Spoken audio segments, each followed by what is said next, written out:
Hey guys, it's Belinda. Welcome back to my channel, Oh Wow, Overcomers with Our Word. Guys, tonight I want to talk a little bit about manifesting, but specifically about manifesting the love we desire. There are a lot of people out here that, are desiring love, say they want love. And then there are those that are afraid to step back out and do what it takes to get the love they want. I know that there are two surefire ways in this life of getting the things that we want, and they're simple. The first is asking, and the second is attracting. And I think as we live this life, we experience some bumps and bruises, and we become fearful to do both of those things, to ask for what we want, and then sometimes we forget how to attract what we want.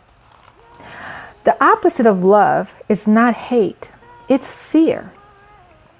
And fear runs the gamut. We are fearful of, being hurt again, fearful of being vulnerable, fearful of not feeling like we're good enough or feeling that we're worthy, fearful of thinking we'll be made a fool of. We're fearful of so many things. When I'm in conversations with people and, you get them to talk and sharing stories about themselves, and, if they're, we've all been in what we believe to be love, and I ask them, share with me a story about your first love, it never fails that the love that I always hear is about another and never about the moment or the time when they fell in love with themselves. Guys, self-love is the first love. So I want to share with you a couple of ways to go about stepping back out there, putting yourself back out there and getting that love you so want. First of all, know that you are worthy of love. You are worthy. And to know that you are worthy of love, you're first going to have to fall in love with self. So many of us are very critical of ourselves, so judgmental of ourselves. We've listened to too many other people's words and thoughts and opinions about us. And over time, some of us have adopted those beliefs. The first thing we're going to have to do is have this unconditional love for self, accepting our flaws and all, being less critical of ourselves, less judgmental of ourselves, more loving to ourselves. And that may take some journaling and some shadow work. And when I mean shadow work, look at these things that you have allowed others to say about you, that you have believed about yourself. Write those things down. If someone has said, you're too judgmental, or you're too critical, or you're, whatever those two phrases may be, write those things down. And then give some serious consideration to it. Is there any validity to it? Any truth to it? And then if it is, guys, if you can't change it, then the next thing to do is accept it. Accept who you are, the good, the not so good, your flaws and all. Accept it, and then love yourself through it. And then be cognizant of those times when you are being less critical. Kind of, put yourself in some moments where you can have some triggers that you can do what? In that moment that you realize you're doing it, simply stop, acknowledge it, apologize if need be. But the first thing to do to get the love you want, if you can't ask for it, we're going to focus on attracting it. And by attracting it, we have to start with step one. First, becoming so in love with yourself. And when I say in love with yourself, it's not about how many selfies you post on Facebook or Instagram or any other of these social media outlets. I'm not talking about that. I mean being very, very honest about who you are. The things that you're congratulated or commended on, and then those things that you are criticized on, accepting it all.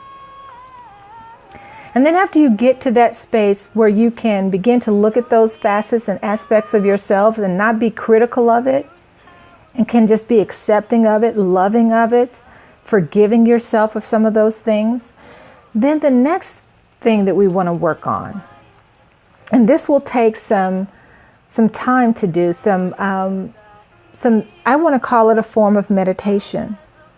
Get yourself in a quiet space in your home.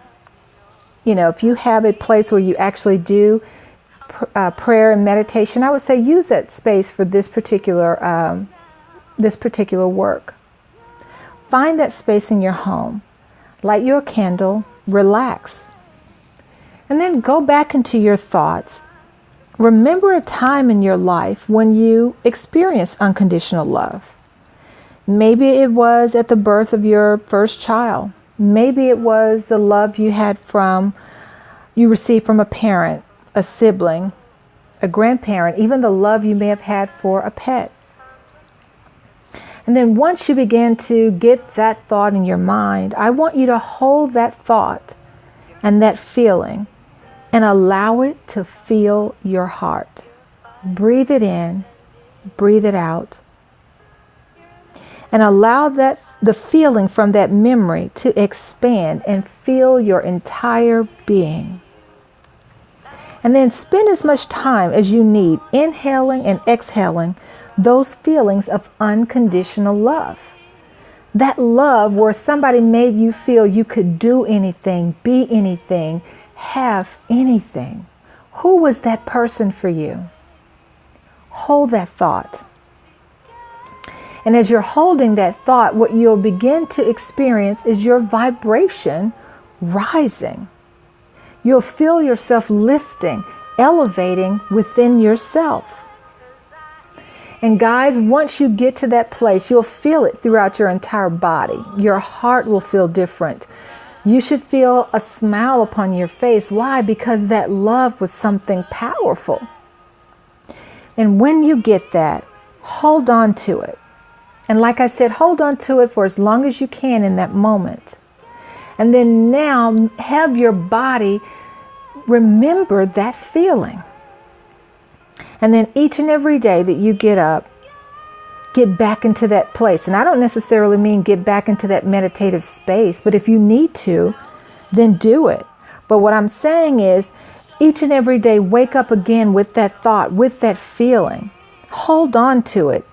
And then before you go out and face the world, capture that thought, and that is the thought that you will be leading your day with.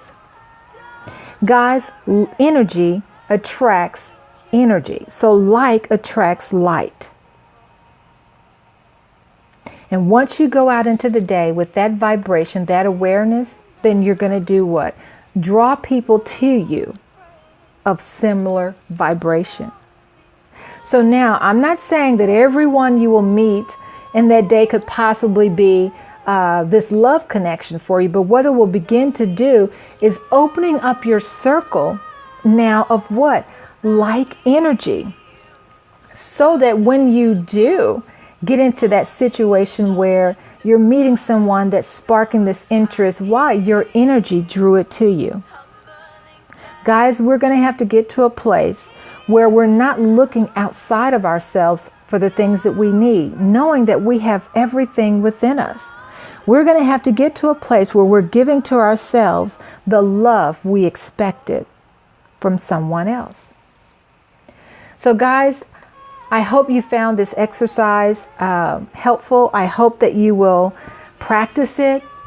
And I hope you will get to that place where once you have captured that feeling again, that each and every day you go out into the world knowing what? That you are already the love that you seek and you desire.